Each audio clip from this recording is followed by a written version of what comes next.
बेलागंज के मुसलमानों ने जनसुराज को वोट नहीं दिया है। उन्होंने सबसे ज्यादा वोट वहां पर जदयू भाजपा के उम्मीदवार को दिया है। आप बूथ वाइज जो बेलागंज के बड़े मुस्लिम गांव हैं वहां पर जो वोट पड़ा है उसको निकाल कर देख लीजिए। जनसुराज को इमामगंज में मिला है, उसका 2/3 हिस्सा वो था जो मांझी जी को वोट मिल सकता था।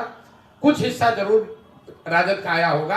अगर इमामगंज में हम लोग नहीं लड़ते तो राजद वहां और बड़े अंतर से हारती, कम से कम 25-30 हजार से हारते। जो परिणाम आया है, जीतने वालों को बधाई। और जनता का जो निर्णय है वो नीतीश कुमार और भाजपा की सरकार के समर्थन में लोगों ने वोट दिया है। तो जो सरकार चल रही है, जिस तरह से चल रही है, जनता का उसमें विश्वास है, तो वो सरकार चलती रहे। हम लोग अपना जो प्रयास कर रहे हैं वो प्रयास आगे करते रहेंगे।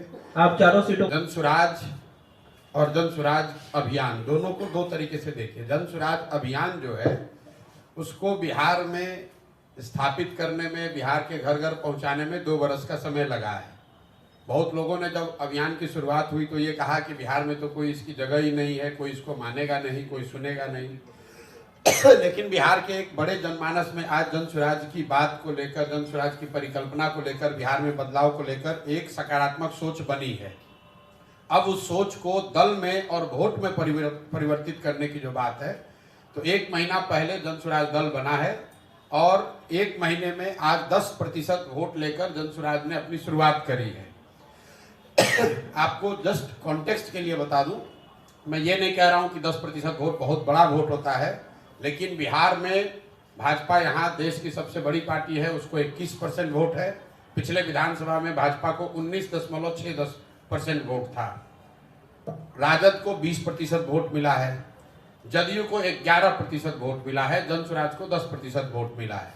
और इससे बहुत बेहतर हो सकता था, लेकिन जनसुराज दल 1 महीना पुराना है, सिंबल 10 दिन पुराना है, कैंडिडेट नए हैं और उन क्षेत्रों में चुनाव हुआ है जहां पर जनसुराज की पदयात्रा नहीं हुई है, जनसुराज पार्टी का कोई संगठन नहीं है। ये कोई एक्सक्यूज नहीं है, इससे बहुत बढ़िया प्रदर्शन हो सकता था, लेकिन जो है इसको देखेंगे और इससे और बेहतर कैसे करना है उसके लिए पूरी तरीके से प्रतिबद्ध हैं। 10% आया है, अगर 1% भी आता तो भी हमारे अपने प्रयास में, हमारे कमिटमेंट में, बिहार को सुधारने के जज्बे में, उसमें 1% की भी कमी नहीं है। अभी तो आपने कहा हमारा कोई कुछ जलवा ही नहीं है, अभी आप कह रहे हैं कि हमारे चलते दो सीट पे हार गया। ये आरजेडी वाले हारने के बाद, ये 30 साल पुरानी पार्टी है, हर जगह हारे हैं। हारने के बाद अब दोषारोपण दूसरे पर करेंगे। मेरे भाई, आप बेलागंज का बूथ वाइज सीट निकाल कर देख लीजिए वोट। वहां के मुसलमानों ने, बेलागंज के मुसलमानों ने जदयू को, भाजपा को वोट दिया है। और मैं आपके माध्यम से बिल्कुल ये क्लियर कर दे रहा चाहता हूं, बेलागंज के मुसलमानों ने जनसुराज को वोट नहीं दिया है। उन्होंने सबसे ज्यादा वोट वहां पर जदयू भाजपा के उम्मीदवार को दिया है। आप बूथ वाइज जो बेलागंज के बड़े मुस्लिम गांव हैं वहां पर जो वोट पड़ा है उसको निकाल कर देख लीजिए। तो अगर राजद वाले ये कह रहे हैं, अगर हम लोग इमामगंज में चुनाव नहीं लड़ते तो मांझी जी को जो 55,000 वोट मिला है, एनडीए के कैंडिडेट को सबसे कम वोट कहां मिला है? इमामगंज में। बाकी हर जगह एनडीए के उम्मीदवार को करीब 70,000 वोट मिला है। एकमात्र इमामगंज ऐसी सीट है जहां पर एनडीए के उम्मीदवार को 55,000 से कम वोट मिला है। तो हम लोग का अपना आकलन यह है कि जो वोट जनसुराज को इमामगंज में मिला है उसका 2/3 हिस्सा वो था जो मांझी जी को वोट मिल सकता था।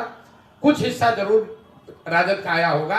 अगर इमामगंज में हम लोग नहीं लड़ते तो राजद वहां और बड़े अंतर से हारती, कम से कम 25-30 हजार से हारते ये लोग।